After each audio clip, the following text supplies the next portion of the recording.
Bonjour à tous et bienvenue sur la chaîne de la France du foot. Aujourd'hui, je suis en compagnie de Sébastien Béranguer. Salut Sébastien. Bonjour à vous. Au programme du podcast Le Ballon d'Or. Sébastien, dans un premier temps, nous parlera de son histoire, de ses statistiques marquantes et terminera sur certaines anecdotes.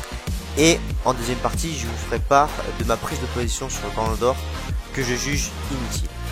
Donc on va commencer avec Sébastien. Donc Sébastien, je te laisse la parole sur l'histoire du Ballon d'Or.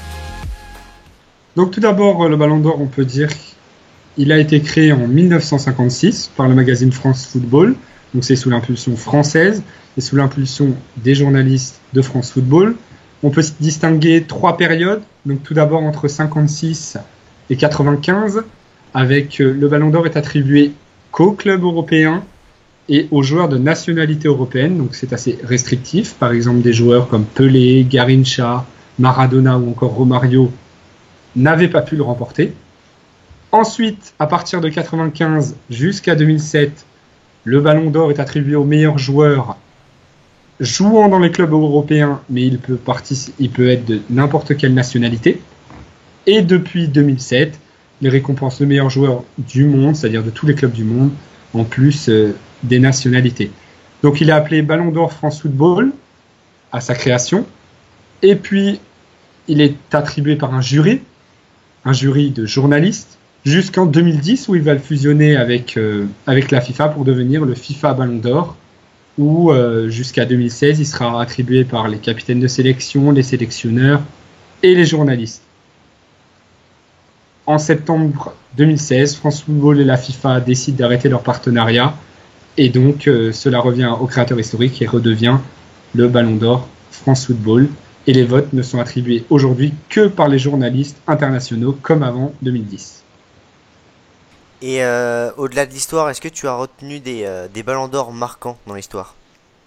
Alors je vous en ai retenu quelques-uns très intéressants, donc par exemple comme le premier Ballon d'Or, 1956, comme je vous ai dit, c'est un Anglais, Matthews, un ailier droit très technique qui profite de l'invincibilité de l'Angleterre durant cette année. C'est le Ballon d'Or aujourd'hui encore, donc le premier Ballon d'Or et le plus âgé des Ballons d'Or. À 41 ans, il deviendra Ballon d'Or, ce qui aujourd'hui semble par exemple impossible dans le football actuel. Il finit devant des joueurs comme Copa ou Di Stefano qui sont les stars de l'époque. En 58, le premier Ballon d'Or français, Copa, grâce à ses performances au Real Madrid et en équipe de France, notamment à la Coupe du Monde. Le Ballon d'Or 84, que j'avais envie de citer, parce qu'on a deux Français sur les deux premières places, Platini et Tigana, donc par rapport à l'excellent Euro de la France, remporté par notre pays. En 91, Papin. Donc là, c'est le troisième joueur français qui gagne, et c'est le premier club français qui va avoir un membre de son équipe Ballon d'Or, ce qui montre quand même le niveau de nos clubs avant 90 qui était très peu existant. En 95, donc c'est la première année, comme j'ai dit tout à l'heure, où qu'importe la nationalité, on peut gagner le Ballon d'Or, et c'est Weah, le joueur du Liberia, qui va le gagner. En 97, là c'était pour un peu comparer à Mbappé, c'est le plus jeune Ballon d'Or encore aujourd'hui, Ronaldo, le numéro 9, le Brésilien, à 21 ans, il va devenir le plus jeune Ballon d'Or, comme je l'ai dit précédemment, en inscrivant 47 buts en 49 matchs. Il va exploser au monde, gagner la Coupe des Confédérations et une C2 avec le Barça. 98, je ne vais pas le citer, Zidane bien sûr, et il aurait pu gagner un deuxième. En 2000, c'est le grand favori en étant meilleur joueur de l'Euro, mais il va recevoir 2 cartons rouges à l'automne, ce qui va ternir son image et l'empêchera d'être Ballon d'Or. Il finira 5e. J'avais envie de citer 2006 également, parce que c'est le plus contesté des dernières années, avec peut-être 2010, mais les favoris étaient Buffon, Zidane, Henry et tout, Ronaldinho. Et finalement, c'est Cannavaro, le défenseur de la Squadra Azzurra, qui va être Ballon d'Or. 2007 aussi, j'ai envie de citer, parce que c'est le dernier Ballon d'Or avant Messi, Ronaldo, sa saison exceptionnelle avec le Milan AC.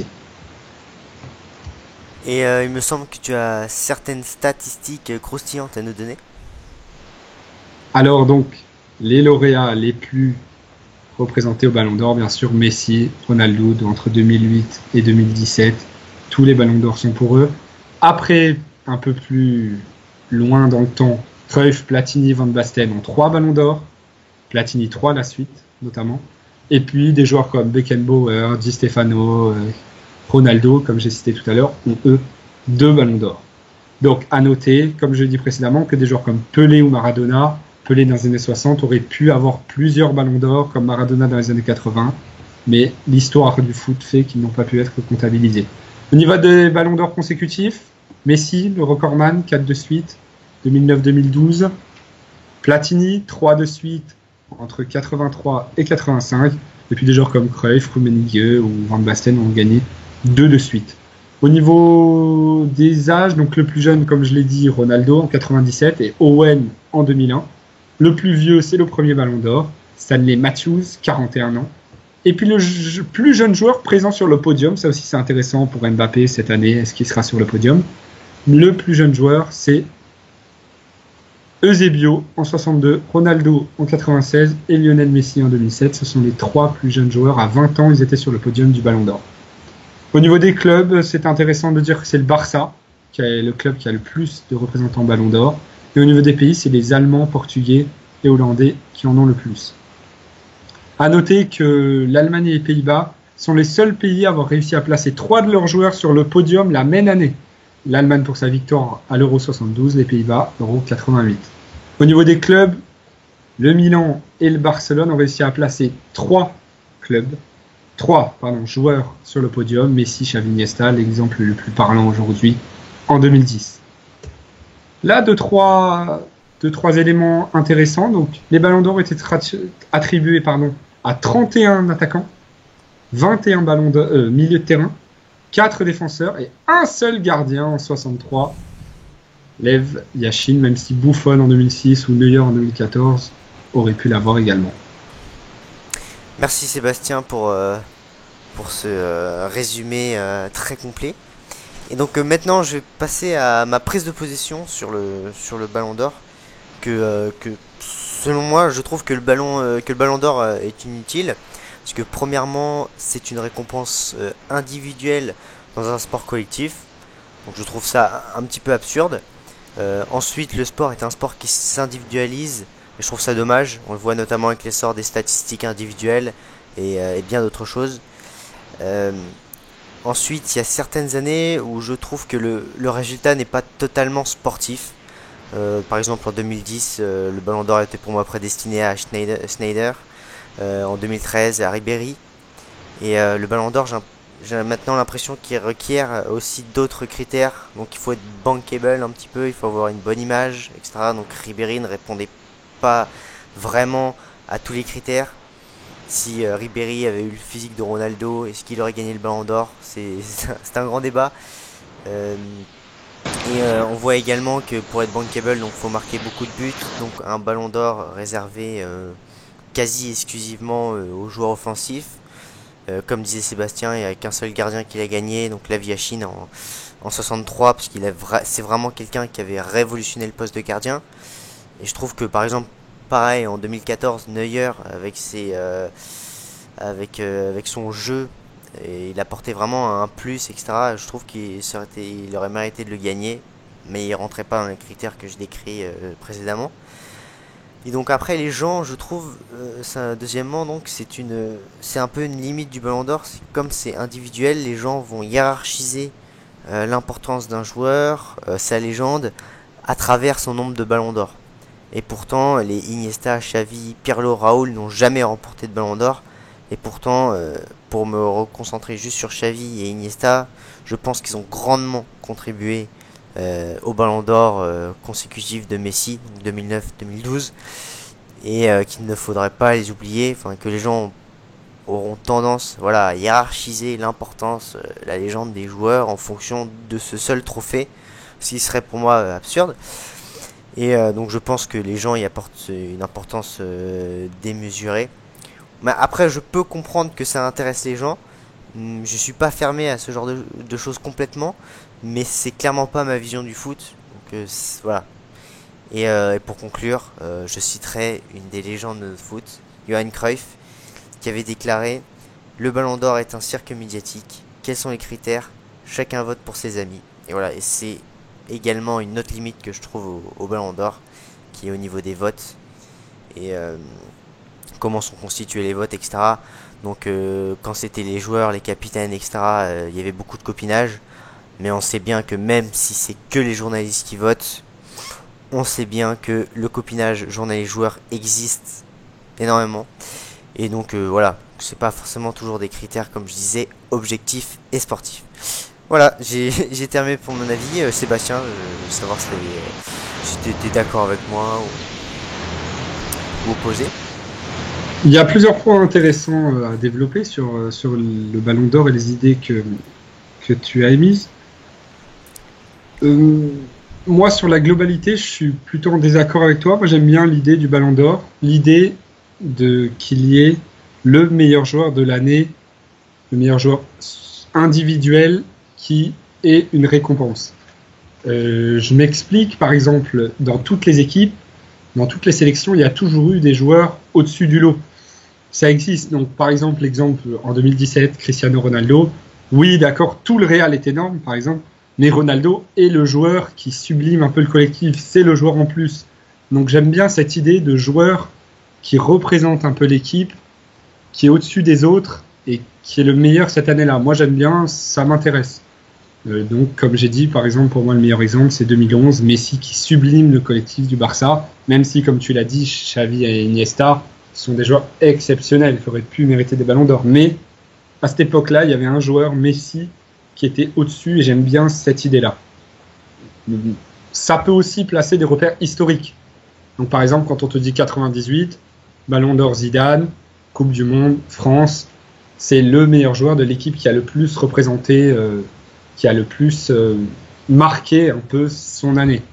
Donc, par exemple, là, cette année, est-ce que ça va être un Français ou est-ce que ça va être Modric? Ça sera intéressant de le savoir. Et puis, là où je te suis, c'est je n'aimais pas la forme entre 2010 et 2016 que j'ai présentée, où là, oui, chacun votait pour ses amis parce que les capitaines, les sélections, donc ça faisait que c'était Messi, Ronaldo. 2010, je l'aurais donné à Iniesta, je l'ai dit, mais c'est Snyder, c'est pas un scandale. 2013, je l'aurais donné à Ribéry. Donc oui, j'aime bien le système actuel avec les journalistes qui votent. Ils sont beaucoup plus, lucides sur la situation. Par exemple, cette année, ça sera ni Messi ni Ronaldo, logiquement, normalement, avec les journalistes, avec les journalistes avec un avis seulement à 25%, comme précédemment, ça n'aurait pas été sûr. Après, ça ne doit pas pousser à l'individualisme, c'est là où je te suis. Voilà, par exemple, des joueurs comme Ronaldo, à un moment, étaient omnubilés par ça. Aujourd'hui, Neymar, et ça ne doit pas pousser à chercher absolument le but et les stats. Ça, oui, ça peut être le point un peu, mais un peu difficile, du Ballon d'Or, mais après, les joueurs ont le droit d'être intelligents. Donc, non, sur l'ensemble, moi, ça m'intéresse beaucoup, cette élection. C'est vrai que je suis assez d'accord sur le fait que ça peut représenter le joueur qui a sublimé un collectif. Surtout cette année, on pourra y porter encore plus d'attention parce que il y a pas mal de joueurs français qui sont susceptibles de le remporter avec la Coupe du Monde, etc. D'ailleurs, toi, qui tu aimerais, qui selon toi devrait gagner le Ballon d'Or cette année? Alors, moi, à qui je le donnerais, personnellement, comme je l'ai dit pour mon idée précédemment, moi, je le donnerais à Griezmann. Parce que c'est le représentant de la France. Quand on dit France, tu penses à Griezmann, c'est le leader encore de la France, même si Mbappé est en montée en puissance. Mais Mbappé, c'est plutôt le petit génie qui vient pousser. Mais le leader technique de la France, c'est Griezmann. Donc, c'est pour cette idée. Mais très franchement, cette année, que ce soit Modric, Varane ou Mbappé, il y aura pas scandale pour moi. Non, c'est vrai. Moi aussi, je le donnerais à Griezmann parce que il était moins en vue qu'Mbappé qui a fait pas mal de fulgurances avec ses accélérations, etc. Les gens ont surtout retenu ça. Mais je trouve que Griezmann a beaucoup fait de travail de l'ombre avec son lien entre l'attaque et la défense. Je trouve qu'il a fait il se mettait moins en avant au niveau de son jeu, mais il était extrêmement utile. Puis il a gagné l'Europa League avec son club. Donc pour moi c'est Griezmann, mais comme Griezmann, tu disais, si c'est Modric et Mbappé, c'est pas un scandale. Et si Varane le gagne, je serais content Parce que, comme je disais tout à l'heure, avec les critères qu'on a l'impression que le Ballon d'Or donne, avec surtout des joueurs offensifs, bankable, etc. Si c'est Varane, ça montrera que cette époque est peut-être révolue, l'époque du joueur offensif qui marque le plus de buts, qui gagne le Ballon d'Or. Enfin, je caricature beaucoup, mais voilà. Donc, ce serait pas mal. Même si avec le début de saison du Real, ça me semble compromis. Voilà. Après, si tu regardes cette année, juste pour finir, Ouais. les favoris ne sont pas des grands buteurs. Modric, Oui. Mbappé, il marque des buts, mais c'est pas une machine à but. Pas encore. Non, c'est vrai. Un joueur comme Griezmann, à la limite, oui. Et Varane, non, bien évidemment. C'est vrai. Bon, bah, l'émission touche à sa fin. Merci Sébastien pour ta présence. Et je vous dis à la prochaine pour une prochaine podcast sur la chaîne de la France du foot. Salut les gars. Merci, salut.